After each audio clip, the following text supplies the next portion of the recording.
नमस्कार दोस्तों, stock market studies में फिर से एक बार आपको बहुत-बहुत स्वागत है।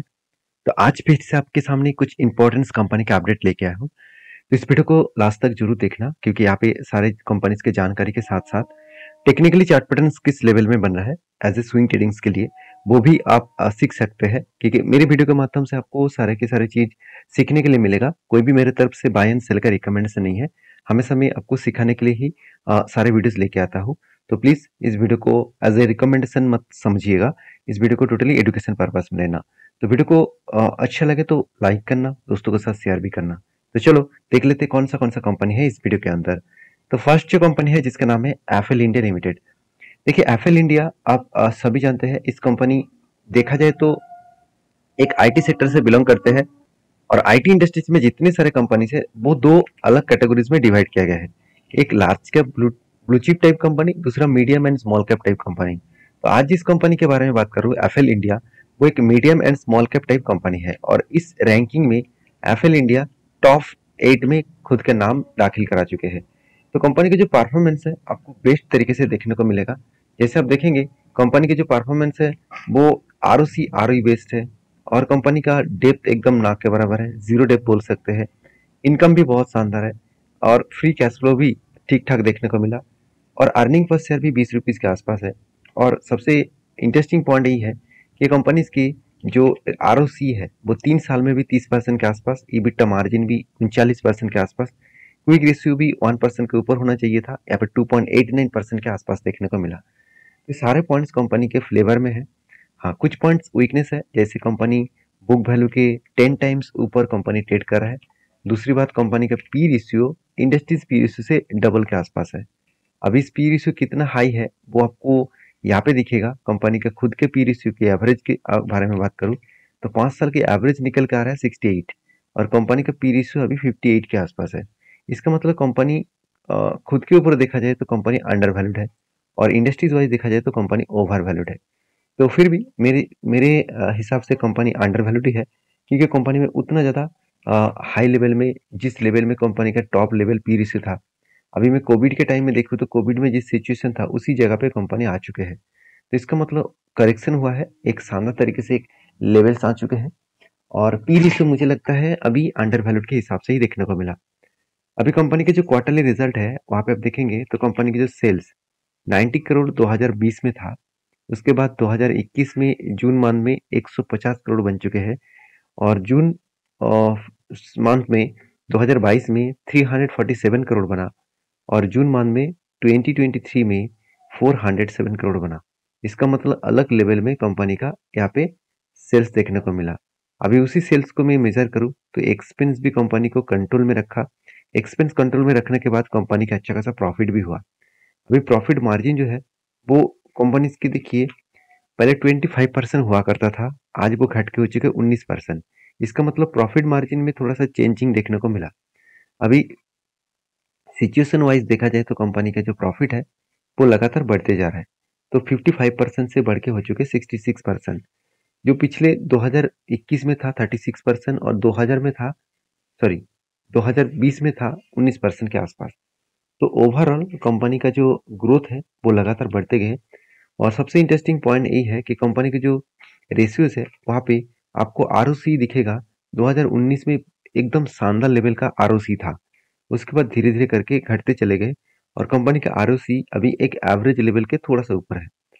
और कैश कन्वर्जन साइकिल्स के बारे में बात करूँ तो यहाँ पे मुझे थोड़ा सा डेटा हाई लगा क्योंकि पहले 36 डेज लग रहा था कैश कन्वर्जन साइकिल्स के हिसाब से। अभी कैश कन्वर्जन साइकिल्स क्या होते हैं, देखिए कंपनी जितने पैसा बिजनेस के ऊपर इन्वेस्ट कर रहा है वो पैसा घूम फिर कर कितने दिनों में कंपनी के हाथ में आ रहा है, मतलब बिजनेस होने के बाद वो पैसा कितने दिनों के बाद कंपनी के हाथ में आ रहा है, तो वही कहा जाता है कैश कन्वर्जन साइकिल्स।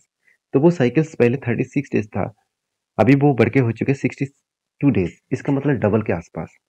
तो कंपनी की जो बैलेंस शीट है वहाँ पे देखेंगे तो कंपनी का रिजर्व जो है वो लगातार बढ़ते चले गए और कर्जा एक मिनिमम कर्जा है, उतना ज़्यादा कर्जा नहीं है। कंपनी का अच्छा खासा फिक्स एसेट बढ़ा और कंपनी खुद के पैसे को री इन्वेस्ट भी किया 49 करोड़ के आसपास। तो ओवरऑल कंपनी के जो इन्वेस्टर है, इन्वेस्टर देखिए प्रोमोटर, एफआईएस, डीएस, पब्लिक, हर किसी के पास इस कंपनी का हिस्सेदारी है। तो मैं इस कंपनी के ऊपर बहुत बुलिश हूँ और इस कंपनी को मैं लॉन्ग टर्म के लिए सोचता हूँ, लास्ट कुछ फ्यू डेज का अगर डेटा दिखा दूँ, तो देखिए कंटिन्यूअसली एक बाइंग ट्रेंड देखने को मिला है। कंटिन्यूअसली एक बाई होते जा रहा है। 60 टू 55%, 62% के आसपास डिलीवरी उठाया जा रहा है। तो इसका मतलब यहाँ पे कुछ पॉजिटिविटी देखने को मिला है।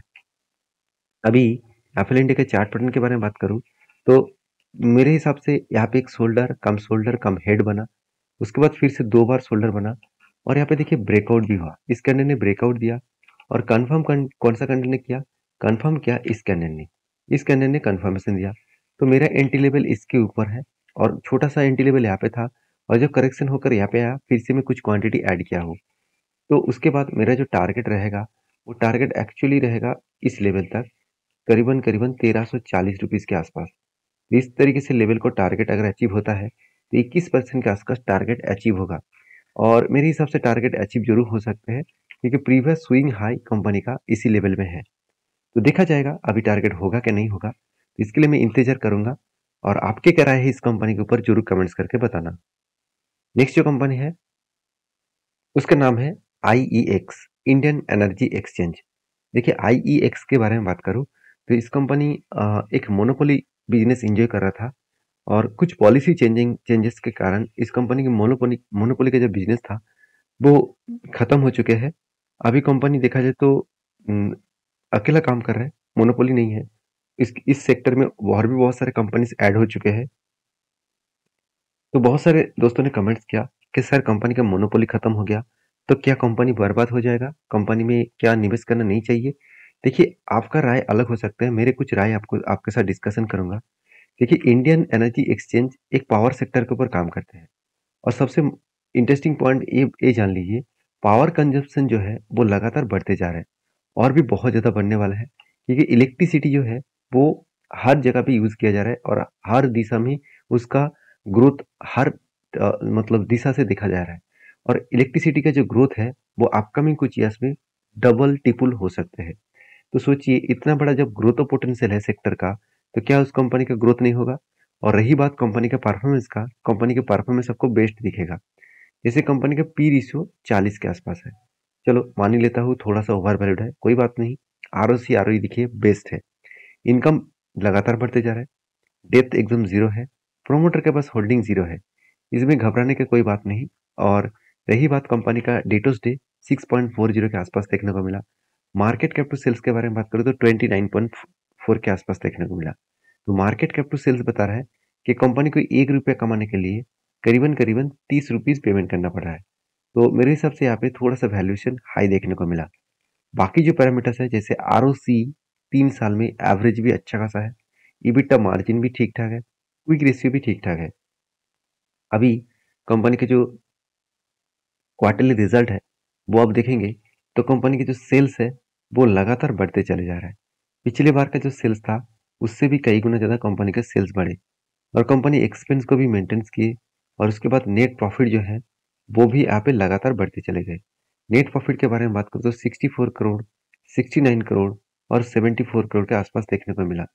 तो धीरे धीरे करके कंपनी का नेट प्रॉफिट भी बढ़ता हुआ दिखे, और कंपनी के जो एज ए इन्वेस्टर आप देखेंगे कि कंपनी की, आप सोच रहे कि मोनोपोली खत्म हो गया तो कंपनी बर्बाद हो जाएगा। देखिए, इंस्टीट्यूशन खुद खुद का होल्डिंग्स को बढ़ा रहा है। 19.48% का डीएस के पास होल्डिंग था, और वो बढ़ के हो चुकी है 21%। और देखिए एफआईएस के पास 15% का होल्डिंग था, वो बढ़ के हो चुके 17%। तो इसका मतलब इंस्टीट्यूशन इसके ऊपर भरोसा अभी भी करते हैं। तो पब्लिक भी अच्छा खासा इन्वेस्टमेंट करके रखे हैं, और जो लोग सोच रहे हैं कि इस कंपनी खत्म हो जाएगा, बर्बाद हो जाएगा, मेरे हिसाब से उस लोगों का थोड़ा सा तो जो मोटिव मतलब जो थिंकिंग है वो चेंज करना चाहिए, क्योंकि कंपनी का परफॉर्मेंस बेस्ट है। उसके साथ साथ कंपनी का रिजर्व भी बढ़ते चले गए, कर्जा एकदम ना के बराबर है, अच्छा खासा रिजर्व भी देखने को मिला। तो सब कुछ पॉजिटिव होने के बाद भी कंपनी की जो डिलीवरी रिपोर्ट है वो आप देखेंगे, तो कंपनी के लास्ट कुछ फ्यू डेज में कंटिन्यूसली कंपनी का डिलीवरी 40 से 50% के ऊपर देखने को मिला। इसका मतलब डिलीवरी के जो परसेंटेज है वो कुछ पॉजिटिवली यहाँ पे देखने को मिला है। अभी इस कंपनी के चार्ट पैटर्न्स के बारे में बात करूँ तो ध्यान दीजिएगा, यहाँ पे देखिए एक ट्रेड बना था, कंटिन्यूसली एक बाइंग ट्रेड बना था, और कंटिन्यूसली बाइंग ट्रेड को मैंने मार्किंग किया, तो यहाँ से लेकर यहाँ तक मार्किंग आया। इसका मतलब एंटी जब भी यहाँ पे टच किया, यहाँ पे एंटी बना, और टारगेट बनेगा इस लेवल तक। तो देखिए टारगेट कब बनेगा, किस तरीके से बनेगा, वो मेरे हिसाब से थोड़ा सा टाइम लेंगे और मैं ज़रूर इस एंट्री लेवल को कंटिन्यू ज़रूर करूँगा और मेरा टारगेट यहाँ तक है, तो यहाँ तक मैं ज़रूर होल्ड करने वाला हूँ। तो बाकी आपकी क्या राय है इसके ऊपर ज़रूर कमेंट्स करके बताना। तो नेक्स्ट जो कंपनी है जिसके बारे में डिस्कस करूँ उसका नाम है इंडिगो पेंट।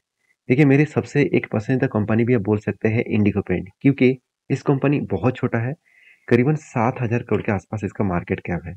इसका मतलब इस तरीके से कंपनी का मल्टीबैगर रिटर्न देने के लिए काफ़ी है, मतलब मल्टीबैगर रिटर्न देना दे सकते हैं, क्योंकि इस कंपनी का जो मार्केट कैप बहुत छोटा है। आज सोचिए आज 7,000 करोड़ के आसपास मार्केट कैप है। अगर यही 7,000 crore market cap company 50,000 crore तक पहुंच गए तो सोचिए कितना बड़ा एक धमाका रिटर्न दे सकते हैं। तो आप कहेंगे सर क्या पेंट सेक्टर में इतने सारे कंपनीज है तो क्या इंडिगो पेंट उतना जर्नी कर पाएंगे? देखिए पेंट का जो डिमांड है वो हर दिशा में बढ़ते जा रहे हैं। हम लोगों को सर यही लग रहा है कि पेंट इंडस्ट्री सिर्फ सिर्फ के सिर्फ घर में बनाई मतलब लगाया जाता है पेंट, सिर्फ घर में नहीं, आप गाड़ियों से लेकर हर जगह जगह पे पेंट का यूज किया जाता है। तो आप कंपनी के जो प्रोडक्ट है आप वो देखेंगे तो कंपनी देखिए किस तरीके से काम कर रहा है। आप देखेंगे तो प्राइमर, वार्ड कोटिंग, साथ ही साथ आप देखेंगे तो कंपनी डिस्टेम्पर, उसके साथ सीमेंट भी कंपनी बनाते हैं, पेंट्स भी बनाते हैं, पुट्टी भी बनाते हैं।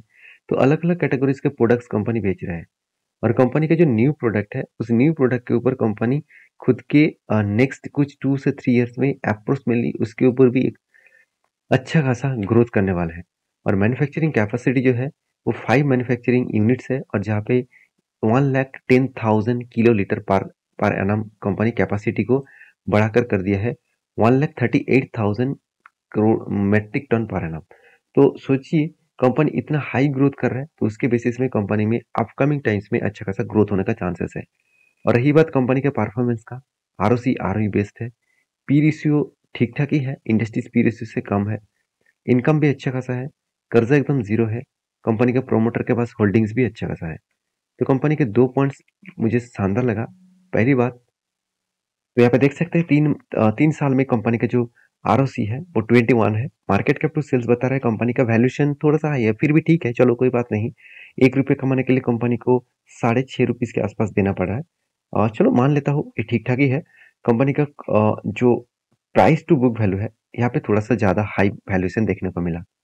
अभी कंपनी के क्वार्टरली रिजल्ट के बारे में बात करूँ, देखिएगा, देखिए कंपनी सेल्स किस लेवल में खुद को इंक्रीज किया, 156 करोड़, 200 मतलब 25 करोड़ के आसपास, 270 करोड़ के आसपास।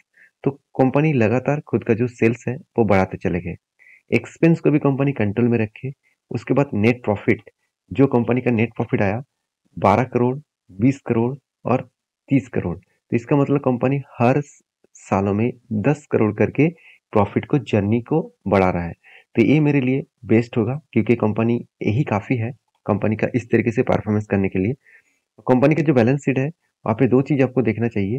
पहले तो रिजर्व लगातार बढ़ते चले गए, जो 10 साल पहले कंपनी का 4 से 5 करोड़ के आसपास रिजर्व था वो आज बढ़ के हो चुके 730 करोड़ के आसपास। और कंपनी का कर्जा ना के बराबर है, फिक्स्ड एसेट भी बढ़ते चले गए। और सबसे जो बड़ी बात है जिसके कारण इस कंपनी के ऊपर मैंने टेट ले चुका हूँ, इसके कारण है CWIP। देखिए CWIP में कंपनी इस बार 250 करोड़ के आसपास पैसा लगा है, बिजनेस के ऊपर 250 करोड़ के आसपास पैसा लगा है, जो पैसा नेक्स्ट ईयर में फिक्स्ड एसेट में ऐड होता दिखेगा। अभी एज ए इन्वेस्टर, प्रोमोटर से लेकर FSDS पब्लिक हर किसी के पास इन्वेस्टमेंट है। तो यहाँ पे क्वेश्चन आएगा कि सर कंपनी अगर इतना अच्छा है तो इंस्टीट्यूशन इतना माल क्यों नहीं उठा रहा है? देखिए कंपनी 7,000 करोड़ का मार्केट कैप है, तो छोटे कंपनी के ऊपर इंस्टीट्यूशन उतना ज़्यादा भरोसा नहीं करते हैं, धीरे धीरे करके उसके ऊपर क्वांटिटी ऐड करते जाते हैं जब कंपनी का ग्रोथ देखने को मिलता है।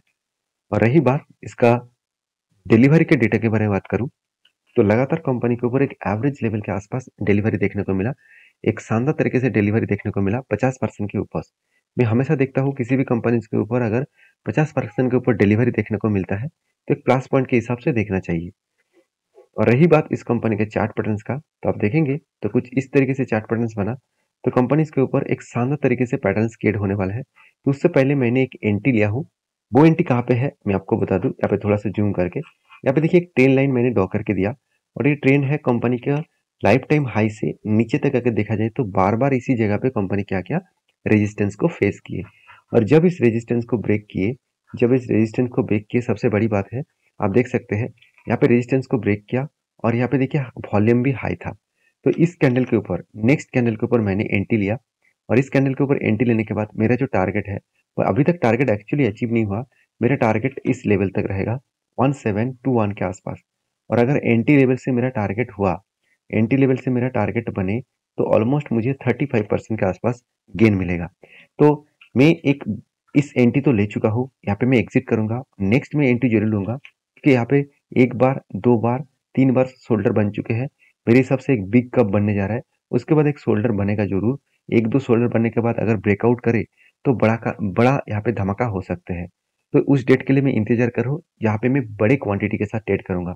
यहाँ पे मैंने क्वांटिटी ऐड तो किया, मगर उतना ज़्यादा क्वांटिटी ऐड नहीं किया क्योंकि मैं जब तक कुछ मतलब अलग लेवल का कुछ कंफर्मेशन मुझे ज़्यादा नहीं मिलता, कोई भी टेक्निकली चार्ट पैटर्न्स में, कोई भी चार्ट पैटर्न्स के, कोई भी प्राइस एक्शन के ऊपर, तो तब तक मैं ज़्यादा क्वांटिटी ऐड नहीं करता हूँ। तो मेरे ट्रेड पहले से ही है, मैं अगर देखूंगा यहाँ पे टारगेट अचीव होता है तो उसके बाद मैं नेक्स्ट एंट्री लेने के लिए जरूर सोचूंगा। और आपके साथ भी मैं टेलीग्राम में भी शेयर करूंगा, जाकर टेलीग्राम को ज्वाइन कर सकते हैं। नेक्स्ट जो कंपनी है जिसके बारे में डिस्कशन करूं, उसका नाम है R M C switchgear limited. तो R M C switchgear limited जो है, वो देखा जाए तो एक अ, इस कंपनी के बारे में बात करूँ तो देखा जाए तो एक कैपिटल गुड्स इक्विपमेंट बनाने वाला कंपनी है। तो इसका मतलब इलेक्ट्रिक इक्विपमेंट जैसे एलईडी लैंप्स हो गया, साथ ही साथ होम अप्लायंसेस हो गया, तो इस तरीके से प्रोडक्ट्स बनाते हैं। तो कंपनीज के बारे में एक ही बात कहूँगा कि कंपनी का जो मतलब एक्स्ट्रा बेनिफिट है, उसके हिसाब से बात करूँ तो कंपनी का जो बोनस 1:2 रेशियो का बोनस कंपनी देने वाला है। इसका मतलब हर 2 शेयर में कंपनी आपको 1 शेयर बोनस के हिसाब से देने वाले हैं। और वो भी कब देंगे? 13 तारीख को। तो 13 तारीख से 1-2 दिन पहले आप शेयर खरीदारी कर लेंगे तो आपको बोनस मिल जाएगा। तो बोनस के लिए कंपनी के ऊपर रिसर्च करना और सारे कंपनीज के बारे में जो मैंने आपके साथ डिस्कशन किया हूँ, उसके ऊपर रिसर्च करके ही काम करना। मिलते हैं नेक्स्ट वीडियो में, तब तक के लिए अच्छे से रहिए, अपना ख्याल रखिए।